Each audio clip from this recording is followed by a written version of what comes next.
A very good evening and welcome to Power Talk. Well, today we'll discuss about sustainable energy economy need of the hour. To discuss on this issue, we have with us Honorable Member Planning Commission Dr. Kirit Parekh, Mr. G. M. Pillai, Director General, World Institute of Sustainable Energy, Ms. Akanksha Chore, Director, TERI, Mr. Rakesh Sareen, Managing Director, Wärtsilä India, and Mr. Girish Sant, Coordinator, Energy Group, Prayas. I welcome all of you in Power Talk. Would like to start a discussion with you, Dr. Parekh. With 17% of the world population and just 0.8% of known oil and natural gas resources, India is going to face serious energy challenges in the coming decades. Do you feel there is a need to prepare a draft law and clear-cut roadmap towards energy independency? You know, we already have an integrated energy policy committee report. We are steering an integrated energy policy through the government of India so that the recommendations of the report become important. If we are to deal with poverty and human development and economic growth that we need, that would require energy.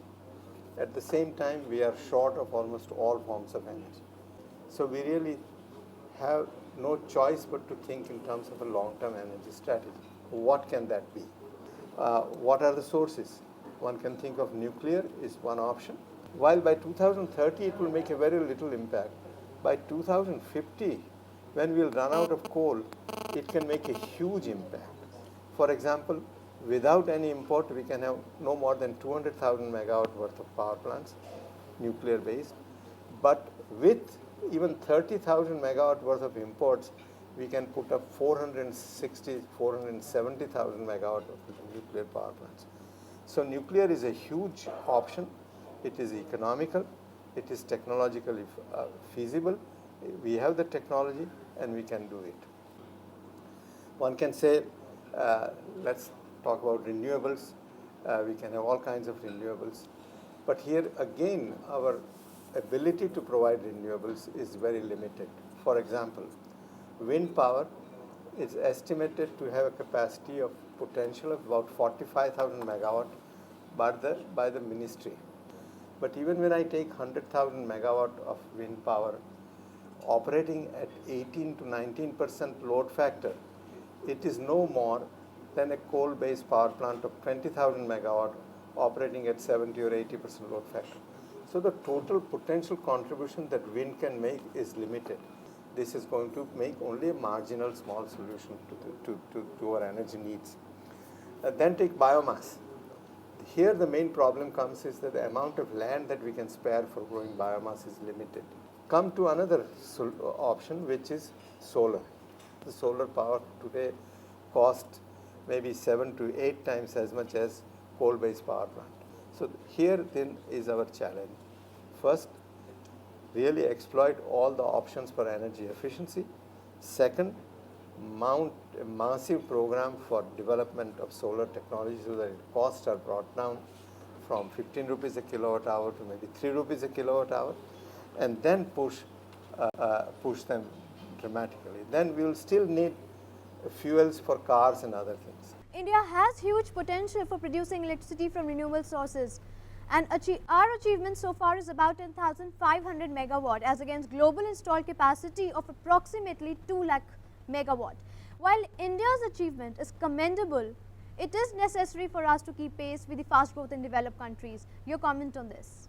I have a figure of something like 7 lakh megawatts right in front of me, which we can generate in the next 30 to 40 years from renewables, including solar. I'm adding hydropower in renewables because hydropower would be, yes, hydropower is required as a base load source in the future. See, we have a desert area of 2 lakh square kilometers in Rajasthan and Gujarat. You just use 10%, less than 10% of this desert. You can produce all the power you require for northern India. There are various things happening in the solar sector. I think by 2015-17, globally it is predicted that solar power would achieve grid parity at around 10 cents per kilowatt hour. That's something like 4.5 rupees or so. That's absolutely, you're talking of a time frame of 2015. Conventional power would be much more expensive by that. So I think renewables have huge potential. There is a very, I think it's a reliable report from Energy Watch Group from Germany, which says coal production globally will peak by 2025. Peaking is a phenomenon. We extracted half of the resource, then half is left. After peaking, then the crisis begins. That's exactly the problem we are facing for oil also now. So coal simply may not be available in the kind of quantities we are talking about. Overall, I think a strategy to develop renewables, you talk of wind, you talk of solar, you talk of biofuels to the extent possible. I am not a big biofuel optimist because Dr. Parikh himself said the reasons, the land availability, and there are so many other reasons. Along with hydropower, and even we may tap hydropower from our neighboring countries like Nepal and Bhutan. So I think all this put together, we will need to move to a renewable energy economy in the next 2 to 3 decades. When you talk of a sustainable economy, you're talking of the next 30 years. I'm not talking of the next 5 or 10 years. Ms. Chore, would like to ask you, why can't we make biofuels and wind, tidal, wave and solar power contribute more to sources of energy? What are the barriers to integrate these newer energy systems into our existing power supply and networks? If I take from where Mr. Pillai left, and he said that we have what 7 lakh megawatt capacity for renewables, and then if you take the comment made by Mr. Dr. Parikh himself that it's 15 rupees a unit solar, the most expensive renewables, it obviously does not make sense. But when we are talking about solar or biomass or biodiesel, we are totally forgetting a fact that these technologies need not be harnessed in a grid connected manner. Because when we are talking about grid connected manner, then we are obviously comparing it with the, on the basis of 15 rupees per unit versus 3 rupees per unit. But if you are talking about distributed manner, and if I give you just one example, even if you have, let's say, a 100 kilowatt biomass gasifier based power plant, and if you are running it for 10 hours a day, it's 1000 kilowatt, the 1000 units is being produced on a daily basis.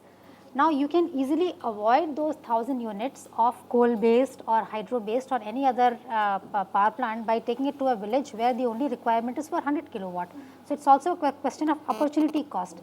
And if you take the same analogy to the urban scenario, the rooftop solar program that Dr. Parikh talked about, every building today runs a DG set, and the cost of per unit of electricity using a DG set is anywhere between 17 rupees to 20 rupees to 21 rupees depending upon the delivered cost of diesel. Now obviously it's comparable to solar. So you know where the opportunity lies for renewables has to be tapped. Why don't we use solar instead of diesel generator sets? Good point. Why aren't people doing this? One of the points you have to recognize is that solar is 15 rupees a kilowatt hour when you are using all the energy that it generates, whereas diesel is 20 rupees for the few hours in a day that you are using. So if you consider a solar power cost which is operated only few hours in a day, you would find that that costs you an enormous lot of money, not just 15 rupees, much more. And one needs to make comparisons which make some, which takes the real cost of the things into account. He said about real cost. That's very interesting. Now everybody says solar is today 15 rupees. I said it's going to go down in the next 7 years. But when you talk of real cost, we are not looking at the real cost of conventional power production. Nobody talks about the hidden subsidies going into the conventional energy system. He knows the figures about how many lakh crores are going into the system as hidden subsidies. We are propping up the conventional fuel economy with large subsidies. That is one cost, not known to society. Second is the cost of externalities of conventional power generation. In terms of environmental externality and social externality, we have not costed it. European countries have costed it. That's a huge cost. You factor it all this into the tariff of conventional power. Even today, most of the renewables are competitive with conventional power. This is economics. He is an economist, so I think he understands all these principles. Even at 15 rupees, solar energy can be shown to be economical on a life cycle basis if you factor in all these externalities of power production in the conventional power sector. We'll carry on this discussion, but after this short break.